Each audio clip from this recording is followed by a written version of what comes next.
आज भोले बाबा को याद आया है कि मैया पार्वती ने कहा था कि ऐसी कोई लीला दिखलाओ हो नारी का अधिकार नहीं, शक्ति का अधिकार नहीं, और ऐसी शक्ति के बिना इस दुनिया में होगा कोई अवतार नहीं। यानी कि बगैर मैया के कहीं पुत्र अवतरित तो हो सकते हैं, ऐसी लीला हो तो हम समझें कि शक्ति से परे है, अन्यथा समूचा ब्रह्मांड शक्ति के अधीन है। सीता राम, सीता पहले राम बाद में, लक्ष्मी नारायण, लक्ष्मी पहले नारायण बाद में, गौरी शंकर, गौरी पहले शंकर जी बाद में, और राधा कृष्ण, राधा पहले हो कन्हैया जी। एक नाम हो जो शक्ति से प्रथम आता हो। समूचा ब्रह्मांड शक्ति के अधीन है। मैया पार्वती ने जिस समय भोले बाबा को यह बताया, आज तो भोले बाबा उसी बात को लेकर सामने मच्छिंद्रनाथ खड़े हैं।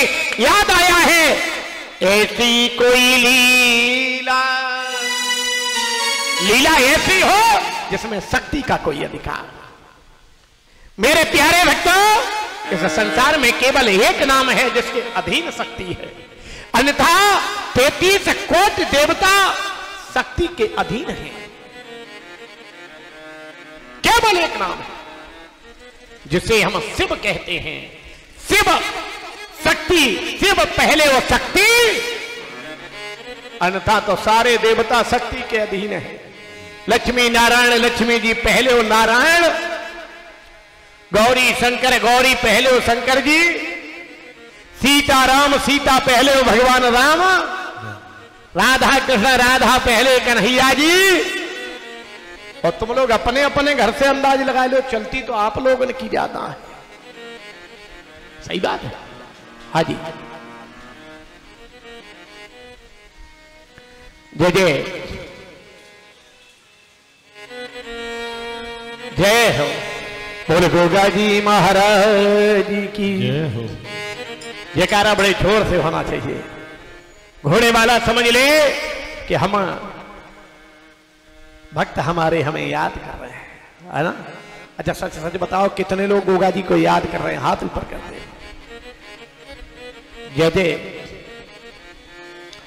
देखो एक बात हम आपको बता दें, भगवान के दरबार में कभी भी हमें किसी क्रिया के लिए विचार नहीं करना चाहिए, क्योंकि भगवान मनुष्य का अहम का हरण करता है।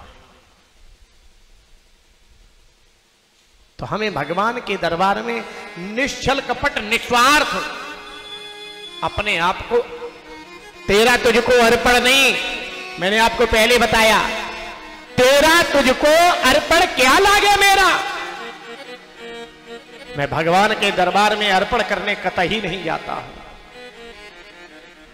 और जब मैंने तेरा दिया हुआ तुझे अर्पण कर दिया तो फिर तेरा मुझ पर रह क्या जाएगा। इसलिए हे प्यारे, हम तो तेरे दरबार में जब आते तो तेरा तुझे अर्पण करने नहीं आते, हम तो जब तेरे दरबार में आते तो हम तो अपने आप को तेरे चरणों में समर्पण करने के लिए आते। मेरे प्यारे भक्तों, सच है आज भोले बाबा को याद आया है, और जैसे ही भोले बाबा को याद आया है, मेरे प्यारे भक्तों, भूतेश्वर भोलेनाथ ने आज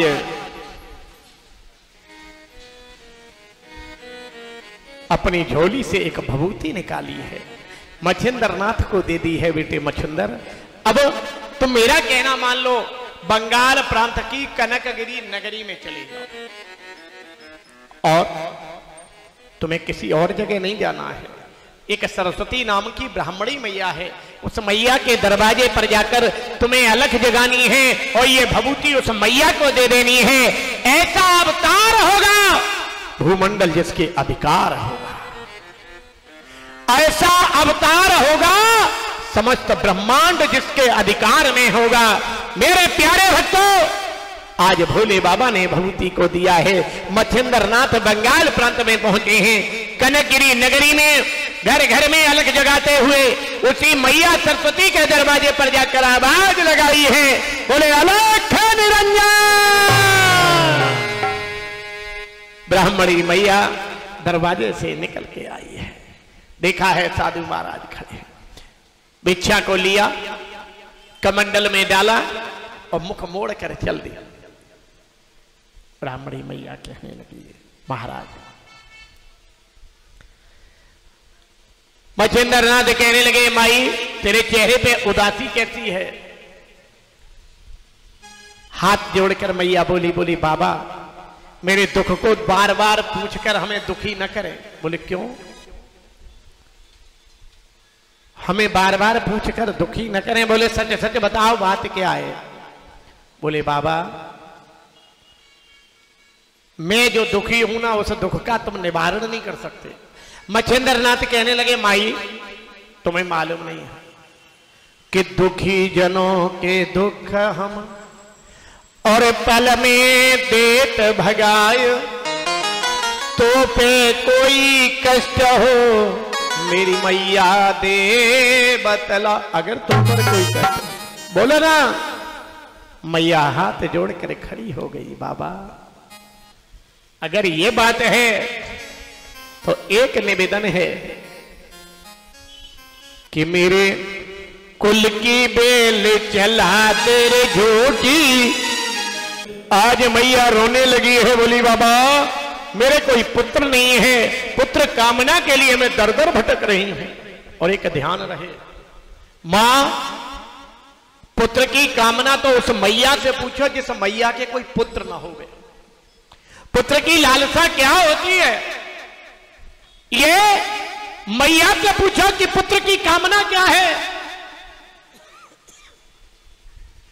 आज मैया पुत्र के लिए कहने लगी है, गुरुदेव अगर कोई युक्ति हो तो हमें बता। हाथ जोड़े रोने लगी, धरे चरणन में तीत, नाही कोई लाल है तुम ही मेरे जगदीश। मच्छिंद्र नाथ कहने लगे, माई अरे पुत्र के लिए रो रही है?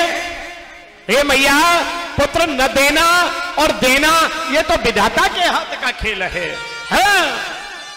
सुतदारा और लक्ष्मी पापीहू के घर होया, संत समागम हरि कथा तुलसी भोरे लवे हो।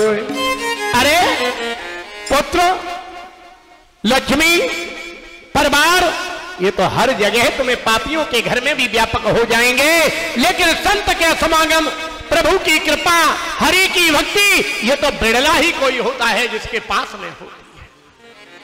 इसलिए मैया तू भगवान की भक्ति करे। मेरे प्यारे भक्तों, मच्छिंद्र नाथ कहने लगे, मैया रोने लगी है।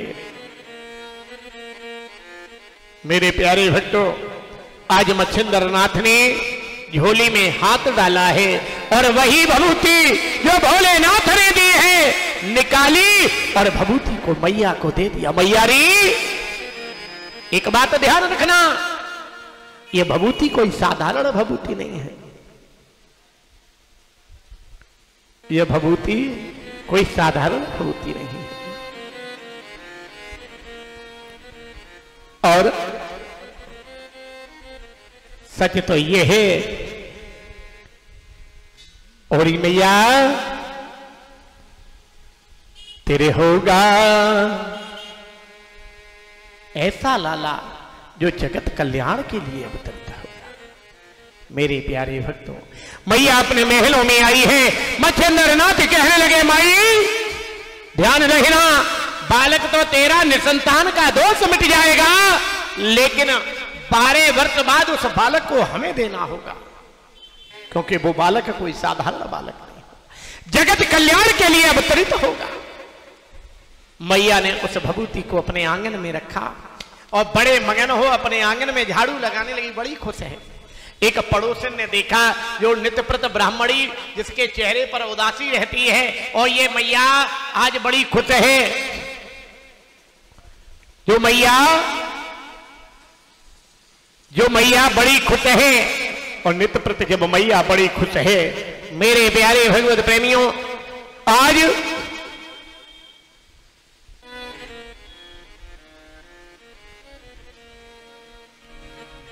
देखा है वो मैया नित्यप्रत उदास रहती है, आज बड़ी खुश नजर आ रही है। पड़ोसी नीचे उतर के आई, बोली बहन क्या बात है, क्यों खुश है? भोरी भाली मैया बोले एक बाबा जी आए थे, भभूति दे गए हैं, कह दिया है तुम्हें पुत्र होगा, अब तो हमारी मनोकामना पूर्ण होगी। पड़ोसन बोली बस हो गया काम, अगर इसके पुत्र हो गया तो ये पूरे मोहल्ले में खुश सबसे ज्यादा इसी को है, धन इसके पास में, वैभव इसके पास में है, परिवार अच्छा है, केवल पुत्र की कमी है, तो ये दुख के कारण ये दुखी फिर भी थी। जब ये खुश हो जाएगी तो हम तो पहले से दुखी हो जाएंगे, क्योंकि पड़ोसी को सबसे ज्यादा कष्ट अगर है।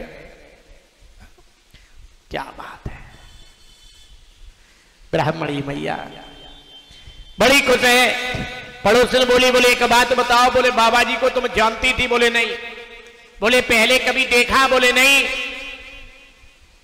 बोले मैयारी? बोले हाँ, जैसे मेला की दुकान चलती फिरती होती है, उसकी सामान ले आओ, फिर कोई गारंटी नहीं खराब हो जाए, वो कार हो जाए, ऐसे ही ये बाबा हैं, इनका कोई भरोसा नहीं, इनकी तो दुकान चलती फिरती है, आज यहाँ है, कल दूसरी जगह, परसों तीसरी जगह, इनका क्या भरोसा है? और कहीं हो गए जहर और तुमने खा लियो तो पंडित जी तो हो जाएंगे गड़बड़। मैया ने आज पड़ोसन ने उस मैया को बहका दिया। मैया ने सोचा बात तो सच्ची कहती है, क्योंकि ये हमारी पक्की बाई सहेली है। भभूति को उठाया और जिस समय गाय का गोबर डालने गई, उसी गाय के गड्ढे में जाकर उस भभूति को फेंक दिया। लो, और जब भभूति को फेंक दिया, मेरे प्यारे भगवत प्रेमियों, आज जैसे ही भभूति को फेंका, धीरे धीरे मैया तो भूल गई मामला क्या है, और जब भूल गई, धीरे धीरे 12 वर्ष व्यतीत हुए हैं, और जैसे ही 12 वर्ष व्यतीत हुई हैं, मेरे प्यारे भगवत प्रेमियों, आज 12 वर्ष बाद वही साधु महात्मा दरवाजे पर आए हैं, आवाज लगाई है,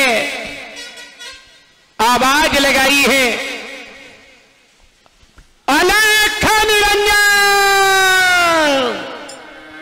और जैसे ही दरवाजे पर आवाज लगाई है, मेरे प्यारे भगवत प्रेमियों, आज जैसे ही आवाज लगाई, एक मैया ने देखा ये तो बोई वालो महात्मा है,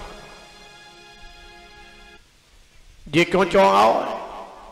विचार करने लगे ये महात्मा क्यों आया है। मेरे प्यारे भक्तों, और जैसे ही बताया कि ये महात्मा क्यों आया है,